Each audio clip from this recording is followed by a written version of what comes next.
Dominating the luxury goods industry for decades, LVMH, Moet Hennessy Louis Vuitton, is the epitome of global success. The LVMH name not only represents a $500 billion multinational holding and conglomerate, but also an entire empire of 75 prestigious fashion and cosmetic brands. LVMH is currently the world's leading luxury products group and the most valuable company in Europe, all thanks to its French chairman and CEO, infamously known as the Pope of Fashion.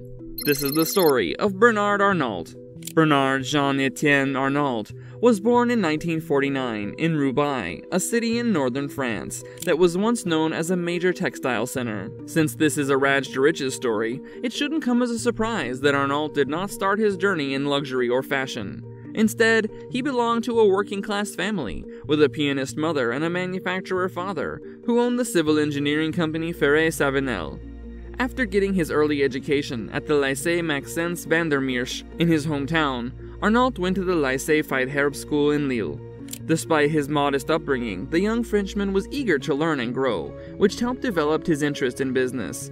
Arnault always intended to join his father's company, so he attended the country's leading engineering school, École Polytechnique, in Paris. Following his graduation in 1971, Arnault joined the non-glamorous construction industry. But even his humble beginnings didn't hinder his ever-present innovation. In a mere 3 years, he persuaded his father to shift Ferré-Savenel's focus to real estate.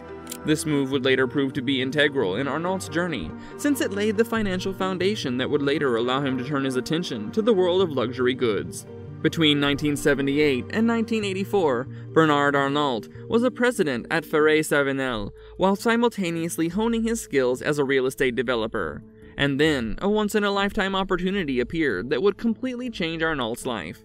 During the early 80s, several media outlets around the world were reporting the impending bankruptcy faced by the Boussat Saint Frère division in the Agache Willow Group. Boussat Saint Frère, which owned Christian Dior, infamously went bankrupt in 1978, after which the textile and retail company was purchased by the Agache Willow Group. But even the headline-making acquisition wasn't working as a permanent solution, since the Boussat division needed $70 million in external assistance. An article published in 1981 reported the Agache Willow Group, the big textile and retail organization that employs about 20,000 workers in France and includes both the Christian Dior fashion house and the Ailing Corvettes chain in the United States, is in serious financial trouble.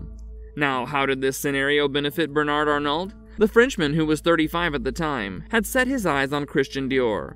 But to win the bidding war for Boussat Saint Frère, he first had to acquire another luxury goods company. Arnault put together $15 million from his firm, with $45 million from French financial institution Lazard Frères, to take over the Financière Agache, through which he bought Boussat and consequently Christian Dior in 1984.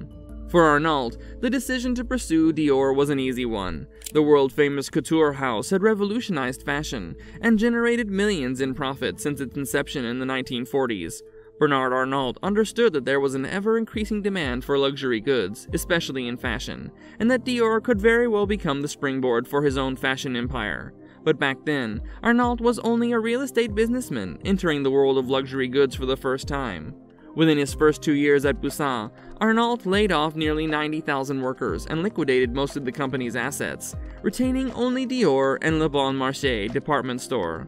Due to these aggressive business strategies, people started calling him the Terminator, a nickname associated with him to this day. The next chapter in Arnault's story belongs entirely to LVMH.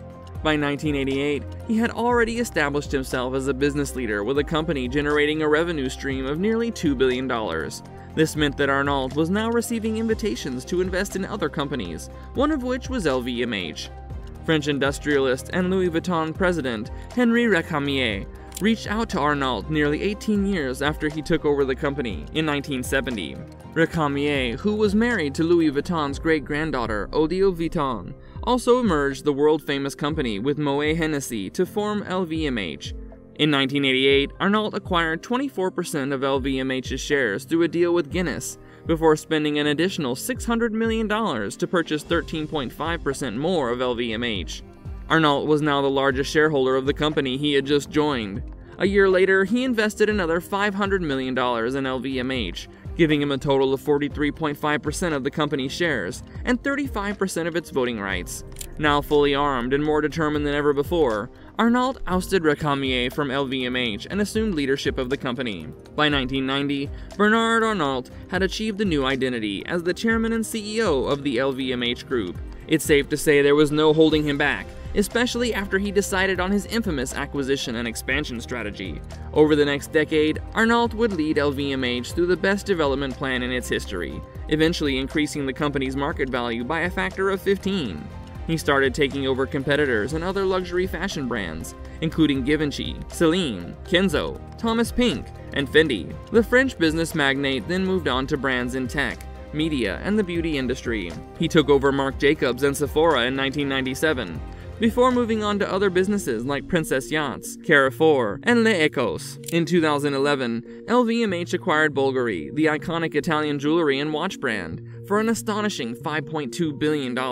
This was LVMH's biggest takeover in almost a decade, and it certainly paid off, since Bulgari is still one of the most profitable brands in LVMH's portfolio, and brought an 11% revenue growth in early 2023. The king of acquisitions, Bernard Arnault continued expanding his empire one brand at a time. By 2018, he was being applauded as the leader who skyrocketed LVMH's sales to a record 42.6 billion euros, which is largely believed to be the biggest luxury acquisition to date. Arnault's expansion spree is far from over, despite having invested over $43 billion to date. In 2023, the LVMH boss rose to the top of the world's richest billionaire list, surpassing Elon Musk and Jeff Bezos. Arnault and his family are currently taking the second spot, with an estimated net worth of $208 billion. The French billionaire is known for his hands-on approach to business and his emphasis on innovation. Over the years, he's shared some of his most sought-after insights on success, leadership, money, and power. According to Arnault, our whole business is based on giving our artists and designers complete freedom to invent without limits, he once said. Fashion's most powerful CEO also revealed, "I meet the designers very often. We discuss the products, they show me their ideas. We discuss the ad campaigns and every new invention that we can find for the future." When you're on the management side, you still have to understand the artistic sensibility so that there is a dialogue with the creative side. Elsewhere, he explained, "I like that combination between creativity and the creative process, and the organization needed to make a business like this successful worldwide." Arnault also said, "I remember people telling me it doesn't make sense to put together so many brands, and it was a success. It was a recognized success, and for the last 10 years now, every competitor is trying to imitate it." Bernard Arnault's story unveils a man driven by ambition and unwavering dedication, who constructed an empire that would eventually dominate the world. It also serves as a testament to the legendary billionaire's life mantra, "Never stop learning and never stop trying to improve."